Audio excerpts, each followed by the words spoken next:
So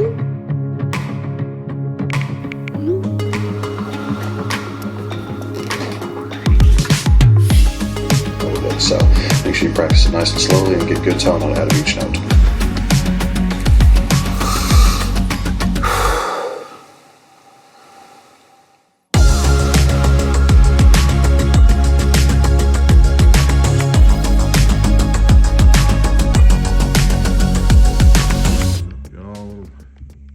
Behind the scenes of what's got to be the most over-engineered way to do some ultimately fairly basic content, really. What's up, y'all? I just hit 25,000 subscribers, which, you know, I know in the grand scheme of social media isn't a huge number, but to me it's one of those where I gotta stop and go, wow. This seems like a whole lot of folks to me. So thank you, first of all. It really has been a lot of fun making videos and answering questions for all these years. 14, in fact. Let's wipe cut. Yeah, that's a little better anyway. To celebrate, I'm giving away a thank you package, I guess, starting with this Lear D whistle. It's the first one they sent my way back when they were really just getting started in their early days of operation.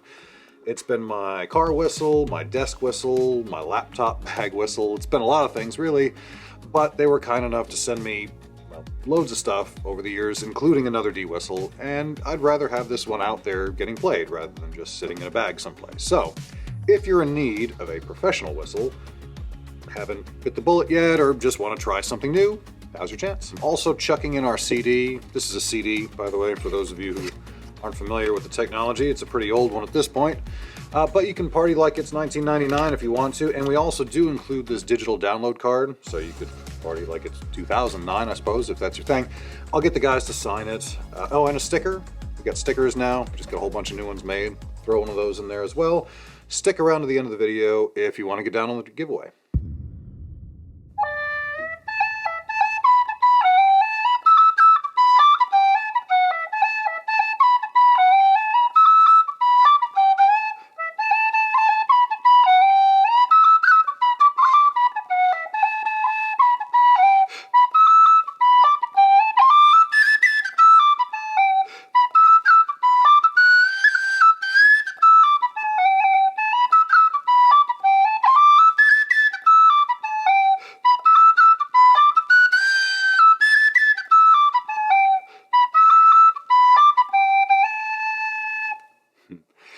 All right, so we're going to break down a classic session jig that I've had requests for, but I just haven't got around to working on.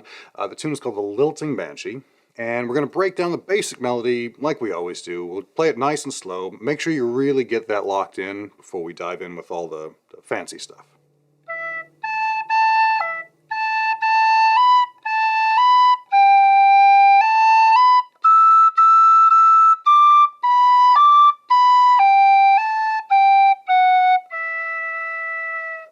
That's the first half of the A part. Fortunately, this is one of those tunes that's repetitive. At least most of it will repeat in the second half. The end, as you might expect, will resolve and change a little bit differently. So we'll play that bit here, just the second half.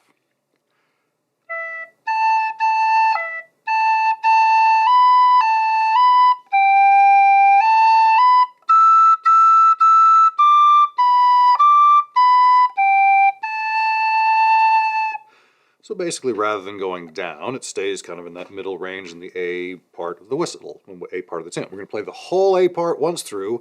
If you were playing this up-tempo and in a session environment, you would repeat the A part, but for the purposes of this, we're just going to run through the basic melody all the way through, once through the A part. So here we go.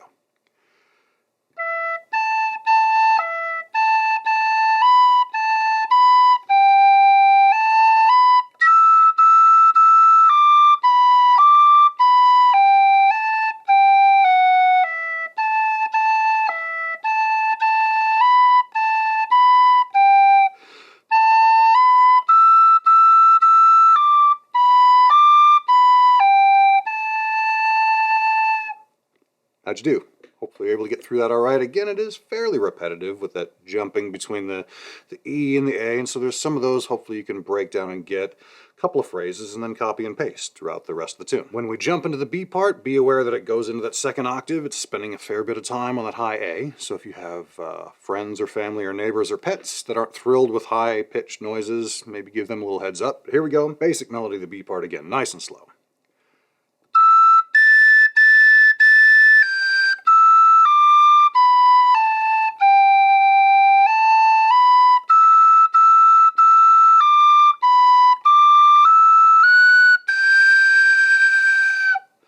Right, again, first half of the A part there. Second half, just like the A part, is kind of repetitive and it's going to stay in now in that second octave again. So here we go. Second half of the B part.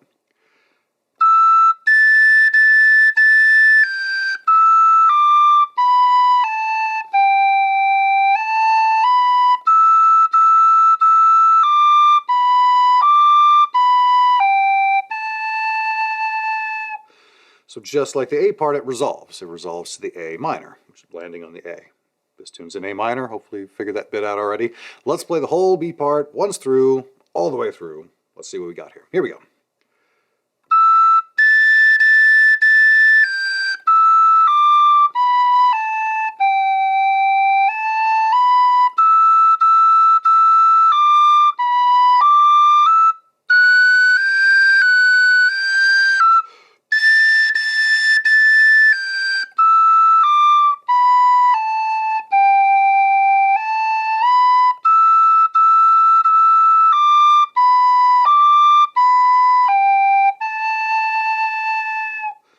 Success, hopefully. Run that a few times, make sure you get that really locked in before we dive into the ornamentation.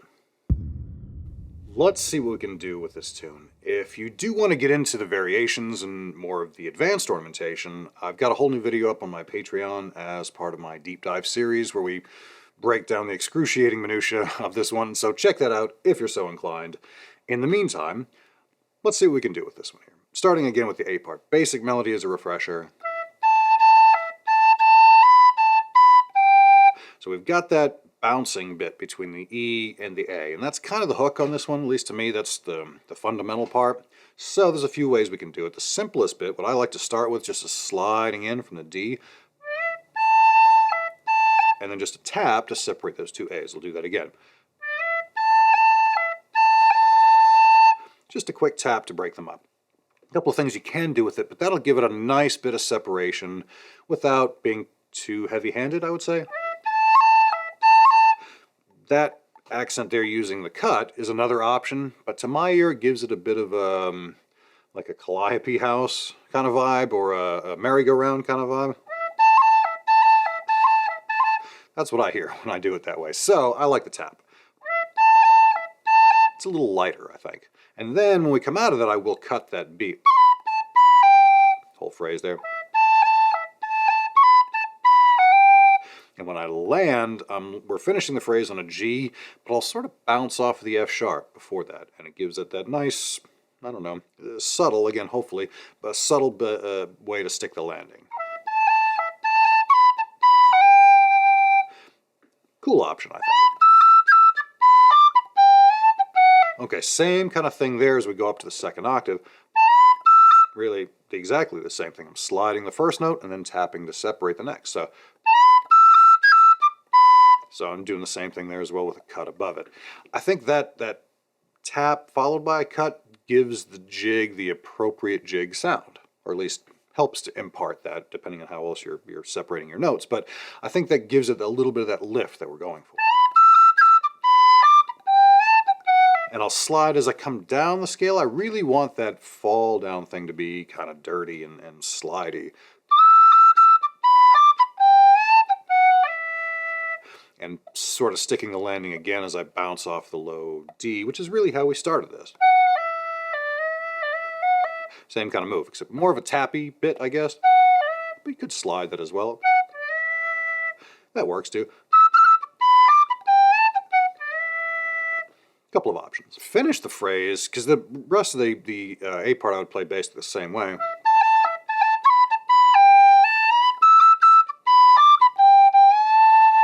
I'll usually slide into that to land that phrase. Could do a short roll there if you really wanted to put an exclamation mark on it. I kind of like to be a little bit more subtle in that case, most of the time. Then you jump up to the B part, and you've got a couple of choices to make there, really depending on your confidence and your confidence in your whistle. If you're feeling good about hitting a cut on that high A, that's how I would be playing it there. I'm tapping first, then a cut on the top note. It's a little bit questionable if your whistle has a tendency to break, or if you're not that confident in it. So I would weigh that and try it and see what works. Here's how I would do it. So a couple things. I'm sliding into that E just like we did on the lower octave, because really the B part is almost a mirror image of the A part. Not a mirror image, it's an exact copy of the A part except an octave higher, right? So that same move is how the B part, how the A part starts. Just starting an octave higher. So when you land that, you could do it the same kind of way, where either you're bouncing off of the F sharp, which is nice and subtle, or you could short roll it. And the trick to that is you want to make sure you interrupt the airflow before you land that by tonguing. So you've got a definite stop in between those. It's a little tricky, which is kind of why I like that, bouncing off of it that way. Either way, you're back around after that. Back to that same phrase on the E, but when we land on the G, this time the high G, I like doing a roll there. It really sort of sells that phrase, I think. And I will often slide into that roll, hoping to give it a little bit of that dirty sound, because it's a minor tune.